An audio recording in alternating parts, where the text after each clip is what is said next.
Hi friends, అందరూ ఎలాగున్నారు? బాడీలోని vitamins తక్కువ ఉన్న, బ్లడ్ తక్కువ ఉన్న, ఐరన్ తక్కువ ఉన్న పాలకూర తినమని చెప్తారండి. అది బాగాలేని వాళ్ళకని కాదు, బాగున్న వాళ్ళు కూడా వీక్లీ 2-3 టైమ్స్ పాలకూర తింటే చాలా మంచిదండి. కానీ మా పిల్లలు తినరు, అందుకని నేను ఇలా చేసి పెడతాను, హ్యాపీగా తినేస్తారు. దీనికోసం కొంచెం పాలకూర, ఒక 3 పచ్చిమిరపకాయలు వాటర్లోని 2-3 మినిట్స్ బాయిల్ అయిన తర్వాత తీసేసి మిక్సీ చేసి పక్కన పెట్టుకున్నానండి. ఇప్పుడు వేరే ప్యాన్లో ఆయిల్ వేసి మసాలా దినుసులు, ఎండుమిరపకాయలు, టమాటో, జీడిపప్పు, ఆనియన్స్, కొంచెం సాల్ట్ వేసి ఇలాగా 2-3 మినిట్స్ ఫ్రై అయిన తర్వాత ఇవి కూడా మిక్సీ చేసి పక్కన పెట్టుకున్నానండి. ఇప్పుడు వేరే ప్యాన్లోని ఆయిల్ వేసి షాజీరా, బిర్యానీ ఆకు, సన్నంగా కట్ చేసుకున్న ఆనియన్స్ వేసి అవి కొంచెం ఫ్రై అయిన తర్వాత ముందుగా గ్రైండ్ చేసుకున్న పాలకూర, జింజర్ గార్లిక్ పేస్టు వేసేసి కొంచెం ఫ్రై అయిన తర్వాత మనం ముందుగా గ్రైండ్ చేసి ఉంచుకున్నాం కదండి, ఆ గరం మసాలా కూడా ఇందులో వేసేసి కొంచెం ఫ్రై అవనివ్వాలండి. ఇది కొంచెం ఫ్రై అయిన తర్వాత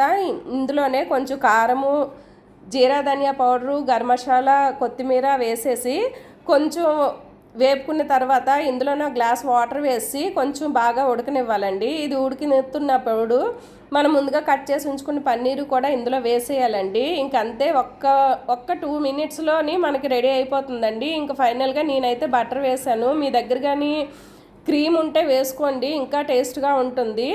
నేనైతే చపాతీతో తిన్నాను, సూపర్గా ఉందండి.